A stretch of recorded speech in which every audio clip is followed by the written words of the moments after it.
Hi friends, it's Lisa. Welcome back to my channel. Today we're creating this super cute birthday card with some minimal supplies, and this is part of the Capsule paper crafting challenge that I've been doing for February of 2020. The challenge was invented by Christina Warner, and she's been doing it this whole month too, as well as a great community on Instagram have been doing it, and it's been awesome to see everything they've been creating.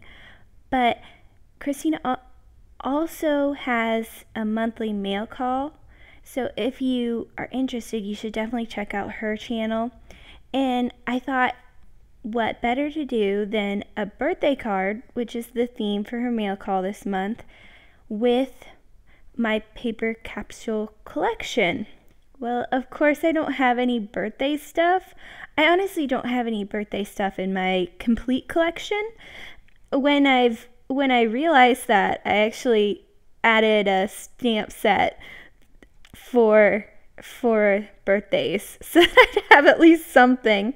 But now I decided I'd do a cake because I thought that would be the easiest thing to do. So I've cut down some paper, and this is the 120-pound or 110-pound, the heavier weight of the Nina Solar Crest white cardstock.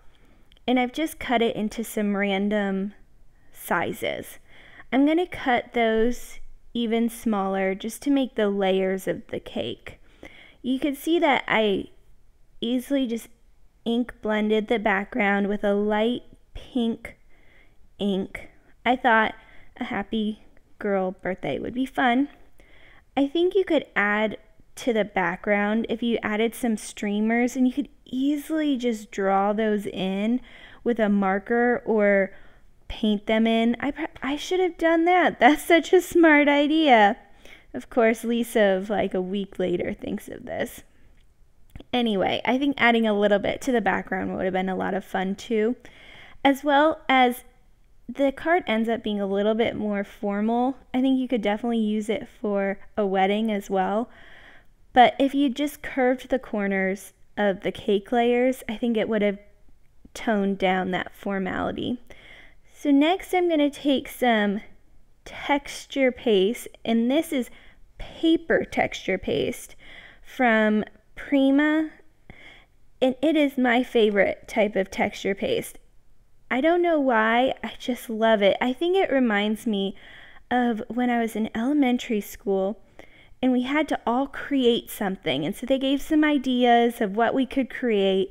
Well, one of the ideas was paper, and I was like, you can create paper? So I did my mom helped me look up online how to do it, and I just did it. I went for it. I have always been that person to just go and try it and see how it turns out. And so I made some paper, and it was so much fun, and I loved it. And I get to the fair because everybody brings in everything they made, and you get to go trade with people. And I think that their parents had all done this, or they just bought, something really small and easy. And I was like the only one with the handmade things. So anyway, what I've done for the cake stand is I'm just drawing on the back of that paper how I want the cake stand to look, and then I'm just going to cut out the pieces I don't want. I'll turn it over and color it again. So I was talking earlier, it's a really simple card, so I don't think that me talking over it a little bit has affected much.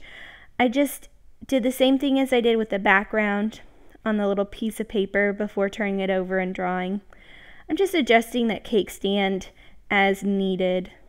I felt like it should be a little bit smaller, so I did that. While I was talking, I missed telling you I just put over that paper texture paste, and I let it sit overnight because I did kind of glob it on. You definitely could colorize that paper texture paste by just putting a little bit on your mat and mixing in with a little bit of watercolor or ink, anything, alcohol ink, anything like that would have changed the color, and it would have been a lot of fun. I think if you did that though, you'd want to leave the background white so that it would really, the color of the cake would really pop. So next I'm taking this little strip, and this is just leftover black cardstock that I have. I haven't really thrown away much of that black cardstock because I was like, oh, this little thin strip will be perfect for something. And it was. I just stamped this Let's Celebrate on top of the black and heat embossed it with white, and it looks great. So I'm going to glue these down, and I'm gluing it down with my glue that I have. Go check out that other video, but I really like it. What I did was I put the actual big glue bottle on just so it would hold it down while it started to dry. I'll go around the edges that are still sticking up, and I'll put even more glue and then hold it with my finger for about 15 seconds. And then everything just glued down flat, so that worked out perfectly. You can see I did not try and make a smooth texture on that cake. I kind of wanted it to look like buttercream.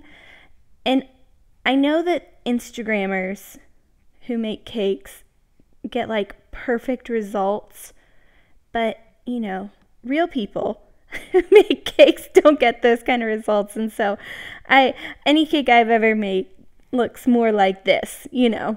So even although my cakes don't look as good as this, so I'm not as much of a baker. If you want me to make something, I make really good soup, but that's about it. Anyway, so I'm gluing down those black strips.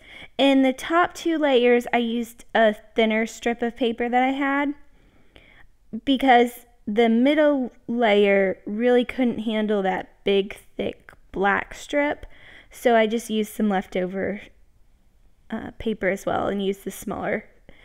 And I held that down for about 15 seconds onto the cake, onto that textured layer as well. So here are the end photos. I thought it turned out really cute. On the inside, I stamped a happy birthday. I didn't take a picture of that, but anyway, I hope you guys enjoyed it. It was a really quick card to make, and I thought it turned out really cute. So I need to send it off so I can send it to Christina. Anyway, I hope you guys have an amazing, awesome day. Here's some other videos you might be interested in. I have a few more videos for this month, so subscribe if you haven't done that already, and I will see you guys soon. Thanks. Bye.